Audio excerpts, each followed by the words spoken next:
కొరింథీయులకు రాసిన 2వ పత్రిక 9వ అధ్యాయము 8వ వచనం.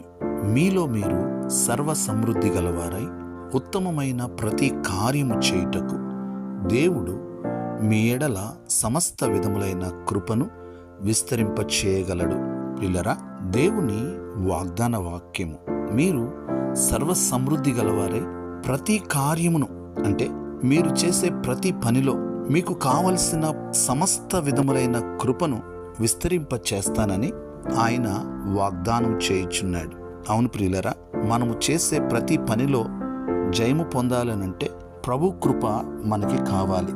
కావున ఆయన తన కృపను అనుగ్రహింపచేసి మనం చేసే పనిలో జయము అనుగ్రహించి సర్వ సమృద్ధి గలవారిగా ఆయన మనల్ని నడిపించబోతున్నాడు. ప్రార్థన.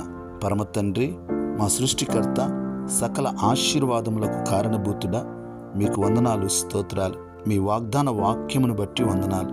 ఈ వాగ్దాన వాక్యమును విని ప్రార్థనలో ఏకీభవించిన ప్రతి ఒక్కరిని, వారి కుటుంబాలను దీవించండి. ప్రభువా, మేము సర్వ సమృద్ధి గలవారమై మేము చేసే ప్రతి పనిలో ప్రభువా మేము జయము పొందాలని మీరు మా ఎడల కృపను విస్తరింపచేస్తున్నారు.